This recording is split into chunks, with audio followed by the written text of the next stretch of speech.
amended version of that form that he signed on Friday. And joining me now is House Intelligence Committee member Illinois Congressman Mike Quigley. And Congressman Quigley, let's start with that amended filing. Why is it that Michael Flynn, who is now out of government, had to file an amended disclosure form about his finances? Well, regardless, it still goes to the original filing. He has to be truthful in that. I don't know the particular rules and ethics requirements, but just because you leave government doesn't mean the requirements still weren't there in the first place and don't stand with you as time goes on. We now understand a little bit more about why the general was seeking immunity. And let's go into just a little bit more about what was known about Michael Flynn at the time that he was hired to be Donald Trump's national security advisor. We know that there were concerns about him that were raised by the acting attorney general at the time, Sally Yates, who we were hoping was going to testify before the committee that you're a member of.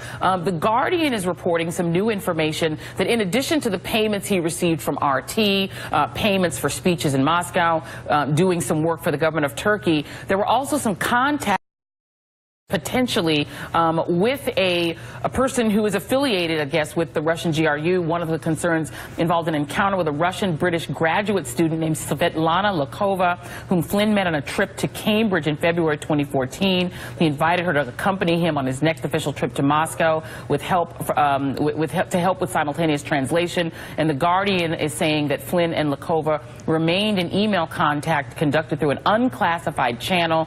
And in one of those emails, he refers to himself as General Misha, etc.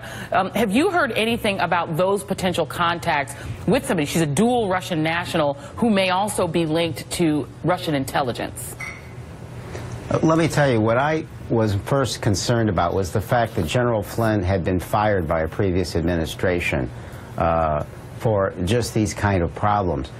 Some of the nuance that you're going into is work that the committee is investigating right now, the documents we're looking at, and as we go forward, people that we interview. So it's difficult for me to remember which field comes from what was open source and closed source, but I'll just tell you that unfortunately General Flynn is fertile ground for investigating Russian influence into the democratic process. We're going to take our time. We're not going to prejudge.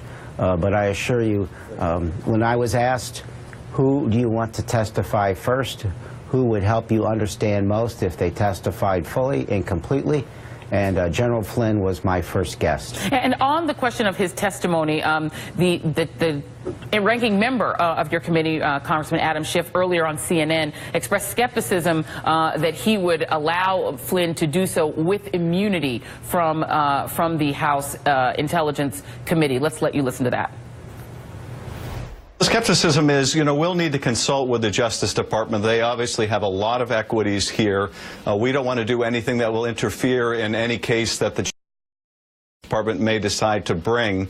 We also have to determine whether he really can add value to our investigation, whether we need him to learn information we can't learn from other sources.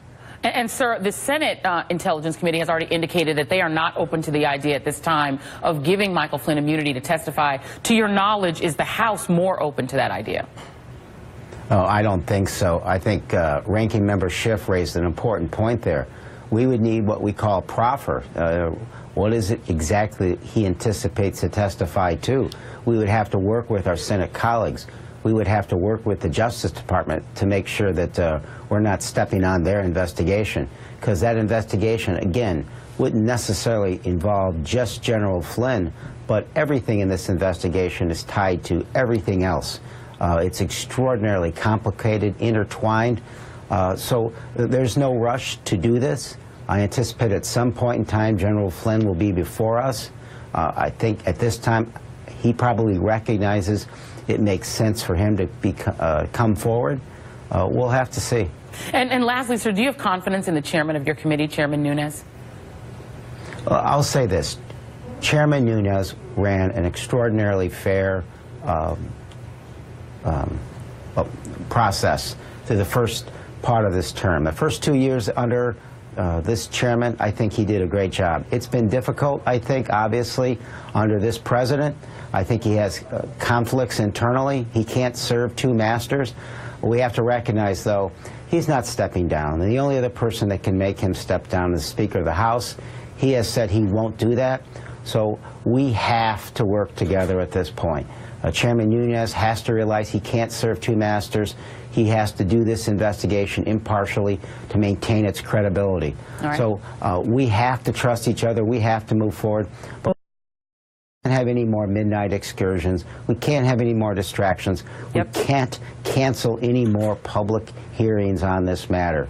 So much of it is in the chairman's hands. Yep, we will see if he follows your advice. Congressman Mike Quigley, thank you very much.